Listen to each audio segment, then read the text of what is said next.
नमस्कार आप सभी का। पिछली वीडियो में हमने डिस्कस किया है किस तरीके से आपकी जो होती है आपके मृदा प्रदूषण हो गया, जल प्रदूषण हो गया, आपकी उसके साथ ही साथ आपकी वायु कैसे प्रदूषित होती है और आपका जो है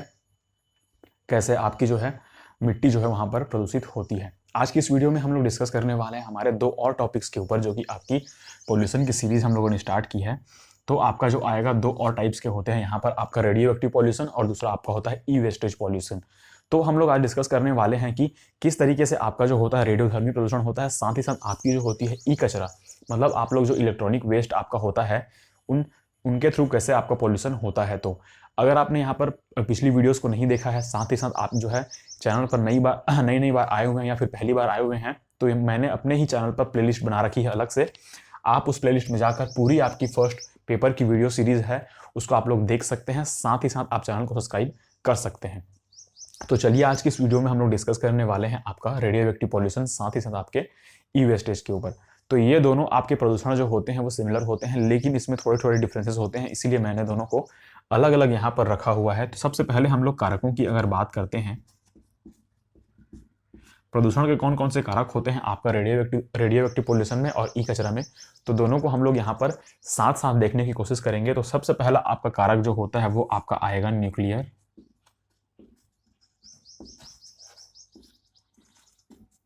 परीक्षण। आपकी जो होती है न्यूक्लियर परीक्षण आप लोग जब करते हैं तो आपके लिए कुछ ऐसे वहां पर एक ऐसे जो है क्षेत्र उसका चयन किया जाता है, या फिर ऐसे आपको एरिया दिए जाते हैं जहां पर आपकी जो है आबादी नहीं होनी चाहिए, साथ ही साथ रिहायशी इलाकों से दूर इसका जो है आपका टेस्टिंग किया जाता है। लेकिन कुछ ऐसे होते हैं कि बहुत ही अधिक हानिकारक जो होते हैं रेडियो एक्टिव जो तत्व होते हैं, वो आपका जो होता है बड़ी दूर तक इसकी जो होती है आपकी असर देखने को मिलती है। तो उसके कारण से भी आपका जो है ये रेडियो एक्टिव जो है पूरी तरीके से आपका प्रदूषण आपको देखने को मिलता है। तो इस वाले प्रदूषण में हम लोग देखने की कोशिश करेंगे कि किस तरीके से आपका जो आता है कोबाल्ट हो गया, स्ट्रांसियम हो गया, कार्बन हो गया, यूरेनियम हो गया, तो ये सारे आपके जो आते हैं मानवीय परीक्षण जो होते हैं,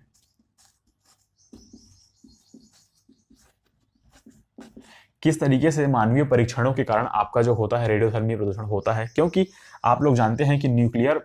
टेस्टिंग करने से आपकी जो वहां पर पावर मिलेगी आपको, या फिर आपकी जो ऊर्जा मिलेगी,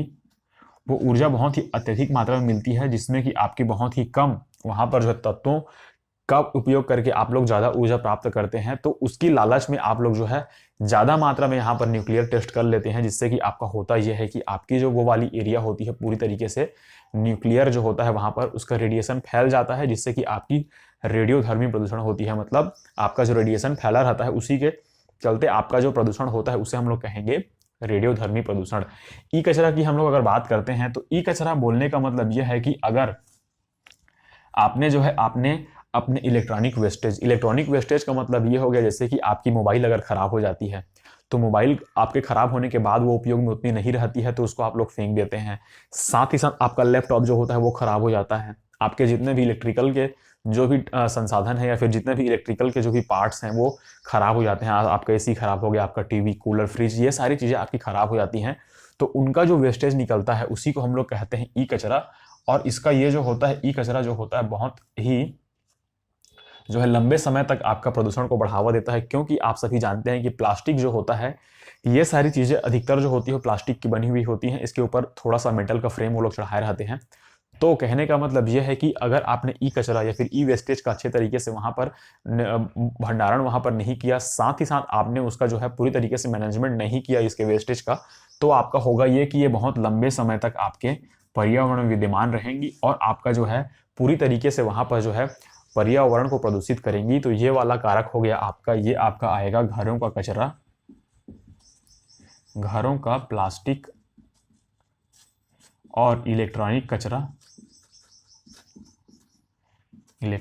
कचरा। तो ये सारी चीजें आपकी जो आएंगी वो सारे ई कचरा वाले पार्ट में आएंगी, जो कि बहुत ही आपका हानिकारक होता है। ये दोनों ही बेसिकली बहुत हानिकारक होते हैं, इनमें डिफरेंसेस की मैं इसीलिए थोड़ा सा सिमिलैरिटीज भी हैं, थोड़े से डिफरेंस भी हैं, क्योंकि ये वाले आपके जो होते हैं वो न्यूक्लियर वेपन या फिर न्यूक्लियर पावर के थ्रू आपके जो पावर जनरेट करते हैं उससे जो आपका रेडियो एक्टिव तत्व निकलते हैं या फिर रेडियो एक्टिव जो किरण निकलती है उससे होता है। लेकिन ये सारी चीजें जो होती हैं वो आपके होते हैं दैनिक जीवन में, जो आप लोग प्लास्टिक के सामान यूज करते हैं, साथ ही साथ आपके जो इलेक्ट्रॉनिक्स के सामान यूज करते हैं उनमें जो प्लास्टिक से ये बना होता है, उससे जो पोल्यूशन होता है वो ये पोल्यूशन होता है। अब हम लोग देखते हैं कि किस तरीके से इसमें जो तत्व होते हैं, कौन कौन से कारक इसमें होता है, जिसमें कि आपका यूरेनियम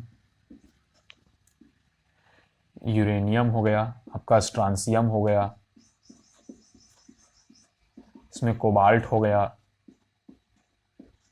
निकिल हो गया। तो जितने भी आपके कारक होते हैं या फिर जितने भी ये तत्व होते हैं, इनका परीक्षण आप लोग जब करते हैं तो वो आपका परीक्षण कहलाता है न्यूक्लियर टेस्ट। और इसी न्यूक्लियर टेस्ट से आपका जो प्रदूषण होता है उसी को हम लोग ये कहते हैं। कचरा वाले में क्या आ जाएगा, आपका मोबाइल फोन के पार्ट्स,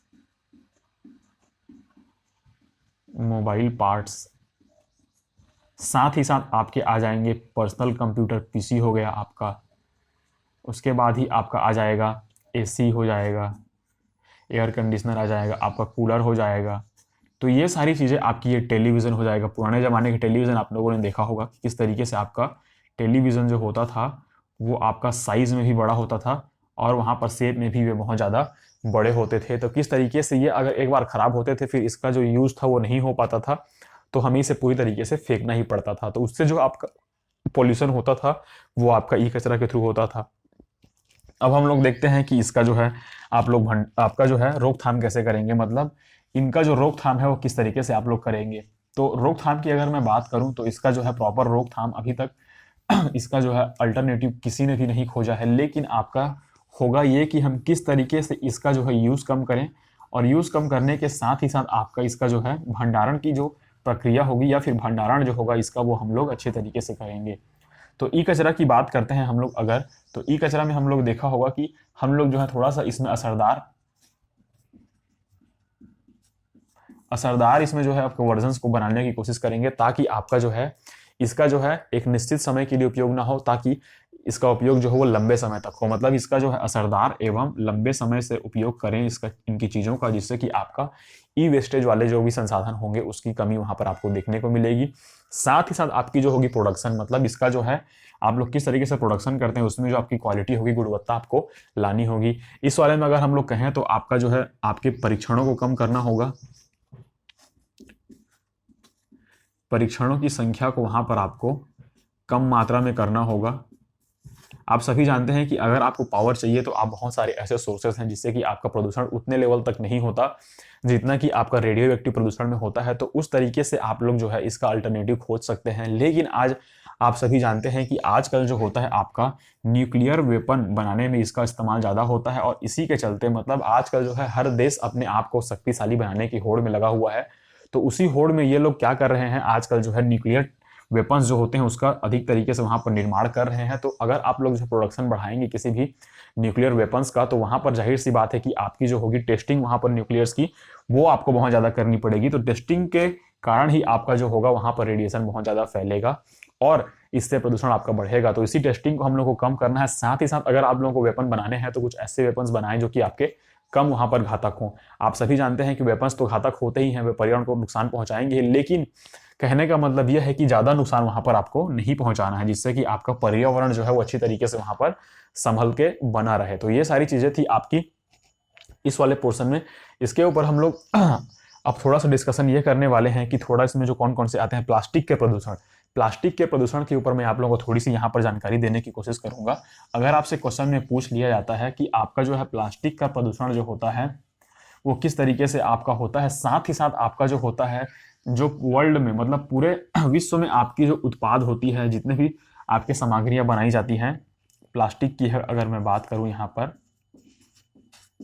प्लास्टिक के ऊपर थोड़ा सा मैं आपको यहाँ पर इंफॉर्मेशन देने वाला हूँ। तो पूरी दुनिया में अगर जितनी भी चीज़ें बनाई जाती है, जिस मेटल की भी चीज़ें बनाई जाती हैं, आपने देखा होगा कि धातुओं की वहाँ पर वस्तुएं बनाई जाती हैं, प्लास्टिक की वस्तुएं बनाई जाती हैं। तो पूरे उत्पादन का मतलब पूरे उत्पादन का जो है यहाँ पर मैं आपको लिख देता हूँ, पूरे उत्पादन के 8% का जो हिस्सा होता है, मतलब जितनी भी चीजें आपकी बनाई जा रही हैं, इलेक्ट्रिकल हो गया आपका, जो भी आपका चीजें हो गया, तो पूरा उत्पादन जहां पर होता है तो पूरे उत्पादन के 8% का जो आपका वेटेज है वो आपका पूरा प्लास्टिक से होता है। मतलब दुनिया में जितनी भी चीजें बनाई जा रही हैं उसका 8% पूरी तरीके से आपका प्लास्टिक से बनाया जा रहा है, जो कि बहुत है अभी इसमें हम लोग देखने वाले ये हैं कि 8% तो यहाँ पर बनाए जा रहे हैं। साथ ही साथ इसमें जो होती हैं ये प्लास्टिक जो होती है वो आपका, आप सभी जानते हैं, बहुत ही लंबे समय तक ये पर्यावरण में विद्यमान रहते हैं, जिससे कि आपका जो होता है जीवों हो गया, मनुष्यों हो गया, साथ ही साथ जल के साथ साथ आपका जो होता है पेड़ पौधों, इन सभी के लिए ये घातक साबित होते जा रहा है। क्योंकि आपने देखा होगा कि अगर आप कोई भी पॉलीथीन या फिर पन्नी में अगर आप कोई भी सब्जी या फिर आपका फलों के छिलके को डालकर फेंकते हैं, तो कॉमन सी एग्जांपल मैं आपको दे रहा हूं यहाँ पर, तो आपने देखा होगा कि पॉलीथीन में आपने कुछ भरा और उसे फेंक दिया वहां पर, तो वहां पर आपकी गाय आती है और वो गाय जो है उस पॉलीथीन को वहां पर खाने लगती है। तो उस पॉलीथीन को खाने लगती है तो उसमें जो होता यह है कि आपने देखा होगा शहरों में जो गाय रहते हैं या फिर शहरों में जो भी जानवर रहते हैं वो एकदम धीमी धीमी गति से चलते रहते हैं, क्योंकि होता यह है कि ये प्लास्टिक जो होता है उनकी आंतों में फंस जाता है यहाँ पर। और प्लास्टिक जैसा कि आप सभी जानते हैं ना पचाया जा सकता है ना कि जल्दी ये सड़ा जा सकता है। तो होता यह है कि यहाँ पर ये फंस कर बाकी जितने भी चीजें होती हैं, इसकी आंत होती है या फिर बाकी जो खाना खाता है उसको धीरे धीरे अंदर सड़ाने लगता है, जिससे कि इसमें होता यह है कि कई बार जो है गायों की या फिर वहां पर जानवरों की मृत्यु हो जाती है और कई बार इनका जो होता है माइंड पूरी तरीके से काम करना बंद कर देता है और ये वहां पर चक्कर की अवस्था में घूमते रहते हैं। तो ये सारी चीजें आपकी जो होती है, प्लास्टिक बहुत ही हानिकारक होता है हर चीजों में। प्लास्टिक से आपके कैंसर के भी केसेस बहुत देखने को मिलते हैं। इसीलिए कहा जाता है कि गरम गरम चीजों को आप प्लास्टिक की पन्नियों में या फिर प्लास्टिक के प्लेट्स में वहां पर खाना खाने से वहां पर मना किया जाता है। जैसे कि आप सभी ने देखा होगा कि बड़े बड़े होटल रेस्टोरेंट्स में आपने देखा होगा कि वहां पर प्लास्टिक के जो है आपके जो भी आपकी जो पात्र होते हैं उसमें वहां पर सर्व नहीं किया जाता है, बल्कि वहां पर प्रॉपर आपके लिए एक अलग तरीके की वहां पर सिरेमिक वाली जो भी चीजें होती हैं उनसे वहां पर जो की जाती है सर्विंग, या फिर आपके लिए वहां पर जो भी आपके धातु के बने हुए हैं या फिर कांच का हो गया, पीतल का हो सॉरी कांच का हो गया, तो उसमें आपकी स्टील के हो गए, ये सारी चांदी के बर्तन हो गए, इन सारे बर्तनों में वहां पर आपको खाना परोसा जाएगा, ना कि आपके प्लास्टिक की। क्योंकि गर्मी के साथ साथ आपका जो होता है प्लास्टिक रिएक्शन करता है, जिससे कि आपकी बहुत सारी बीमारियां होने की आपको संभावना होती है। तो ये हो गया आपका प्रदूषण के जितने भी प्रकार थे उन सारे प्रकारों को हम लोगों ने एक एक करके हम लोगों ने डिस्कस किया हुआ है। सबसे पहले हम लोगों ने देखा था वायु प्रदूषण, फिर उसके बाद हम लोगों ने देखा जल प्रदूषण के बाद हम लोगों ने देखा था आपका मृदा प्रदूषण, मृदा के बाद आपका ध्वनि प्रदूषण, ध्वनि के बाद हम लोगों ने देखा आपका रेडियो एक्टिव पोल्यूशन, और उसके बाद हम लोगों ने देखा ई कचरा का जो प्रदूषण होता है वो। तो यहाँ पर आपकी जो है प्रदूषण वाली सीरीज यहाँ पर खत्म हो जाती है। अब हम लोग यहाँ पर अगली वीडियो में डिस्कस करने वाले हैं कि किस तरीके से आपका जो है प्रदूषण के लिए प्रदूषण की जो है